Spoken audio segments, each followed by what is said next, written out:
আসসালামু আলাইকুম। Foodies Faima kitchen থেকে আমি শাইলা রহমান নতুন আরও একটি ভিডিও আপনাদের মাঝে নিয়ে হাজির হলাম। আর এখানে আজকে রেসিপি থাকছে হচ্ছে মালাই চপ রেসিপি।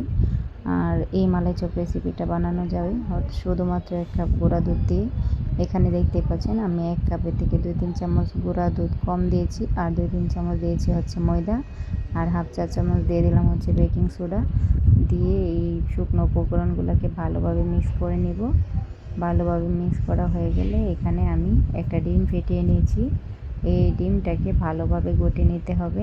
আর ডিমটাকে ভালোভাবে ফেটানো শেষ হলে এটাকে এক সাইডে রেখে দিব। আর এই শুকনো উপকরণগুলোর মধ্যে আমি 1 চামচ ঘি দিয়ে ভালোভাবে ঘিটাকে আবার শুকনো উপকরণের সাথে মিশিয়ে নিচ্ছি।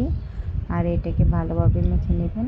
আর যত বেশি ভালোভাবে মেখে নেবেন তত বেশি এই উপকরণগুলো মিক্স হবে তাড়াতাড়ি। আর এদিকে দেখতে পাচ্ছেন আমি যে ডিমটা ফেটিয়ে রেখে দিয়েছিলাম সেই ডিমটা এখন আমি দিয়ে দিব। ডিমটাকে আস্তে আস্তে সবাই দিয়ে দিবেন। এখানে ডিমের সাইজ আকারে বড় ছোট হতে পারে। আমি এখানে একটা ছোটো সাইজের ডিম নিয়েছি। আস্তে আস্তে দেওয়ার পরেও মনে হচ্ছে আমার সবটা ডিমের এই মিশ্রণটা লেগে যাবে, তাই আমি সবটা ডিমের মিশ্রণ দিয়ে ভালোভাবে মথে নিচ্ছি। আর এই ডোটাকে ভালোভাবে মথে নেওয়ার পর এটাকে আমি রেস্টে রেখে দেবো কতক্ষণের জন্য। প্রথম যখন ডোটাকে একদম গালিয়ে নেবেন, তখন মসৃণ করে ডো করে নেবেন, তখন মনে হবে যে একদম অনেক বেশি নরম হয়ে গেছে। কিন্তু ভয় পাওয়ার কিছু নেই। এটাকে আস্তে আস্তে করে মথে জাস্ট কতক্ষণের জন্য রেস্টে রেখে দিলেই এই মসৃণটা এই ডোটা আবারও একটু পারফেক্ট শক্ত হয়ে যাবে। এই পর্যায়ে আমি ভালোভাবে ডোটাকে মেখে মথে নিয়েছি। এখন আমি এটাকে রেস্টে রেখে দিব। হাতের আলাদা যে ডোটা ছিল এটাকে পরিষ্কার করে রেখে দিয়েছি। কতক্ষণ পর ফিরে আসছি, ফিরে এসে দেখেন কতটা শক্ত হয়ে গেছে।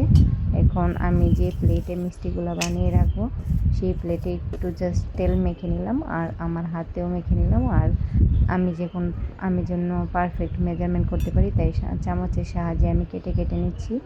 আর না হলে একটা ছোটো আর একটা বড় হয়, যেন পারফেক্ট মেজারমেন্ট যারা দিতে না পারেন এই টিপসটা ফলো করতে পারেন।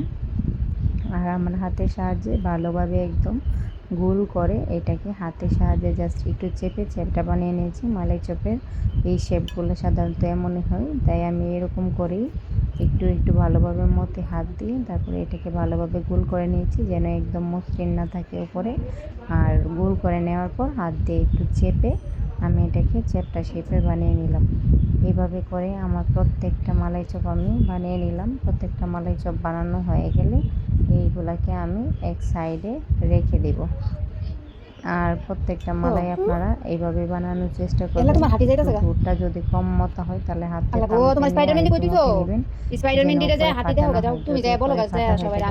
নেবেন, ভেঙে যাওয়ার চান্স বেশি থাকে। এই তো আমার সবগুলো মালাই চপ বানানো হয়ে গেছে। এখন আমি এটাকে দেওয়ার জন্য রেডি করছি। প্রথমে আমি একটা প্যান বসিয়ে নিয়েছি চুলায় ক্যারামেল করার জন্য। এখানে একটু চিনি আর একটু পানি দিয়ে দিলাম।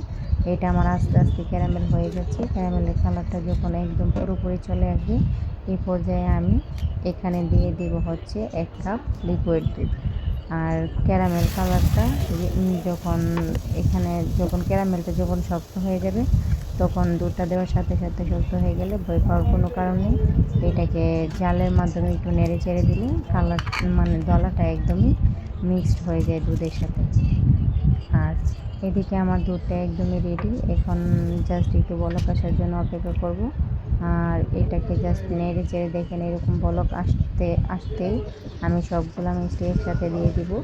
আর এভাবে মিষ্টিটাকে আমি সব একসাথে দিয়ে দেওয়ার পর ঢাকনা দিয়ে ডেকে রান্না করব কতক্ষণের জন্য। যখন এরকম বাবুল চলে আসবে তখন আমি ঢাকনাটা জাস্ট খুলে বাতাসটা বের হওয়ার জন্য একটু ঢাকনাটাকে খুলে দিব। ঢাকনাটাকে এইভাবে আমি প্রায় 5-6 বারের মতো খুলে দিয়েছি। আর মিষ্টিগুলোকে আমি প্রায় 10 থেকে 15 মিনিটের মতো রান্না করেছি। আর এই তো দেখতেই পাচ্ছেন যখন আমি বারবার খুলে দিচ্ছিলাম লাস্ট পর্যায়ে আমার মিষ্টিগুলো ফুলে একদম ডাবল হয়ে গেছে। আর এই মিষ্টিগুলোকে যখন এরকম ফুলে ডাবল হয়ে যাবে তখন দেখতেই পাচ্ছেন মিষ্টিগুলোকে একটু জালটা কমিয়ে দিবেন। কমিয়ে দেওয়ার পর মিষ্টিগুলোকে ঠান্ডা হওয়ার জন্য একটু পাতিলে আপনারা চেষ্টা করবেন যেন মিষ্টিগুলোকে ঠান্ডা করার জন্য। যখন ঠান্ডা হয়ে যাবে তখন কিছুক্ষণের জন্য ফ্রিজে রেখে দিবেন। আর বা পুরো রাতের জন্য ওভারনাইট ফ্রিজে রেখে দিলে এই মিষ্টির টেস্টটা অনেক বেশি ভালো হয়। এই তো দেখেন আমার মিষ্টিটা যখন ঠান্ডা হয়ে গেছিলো ফ্রিজে রেখে দিয়েছিলাম, আর এটা এরকম হয়েছে, ভিতরে সফট আর খেতে ভীষণই মজা হয়েছিল। আর ক্যারামেলের কালারটা জাস্ট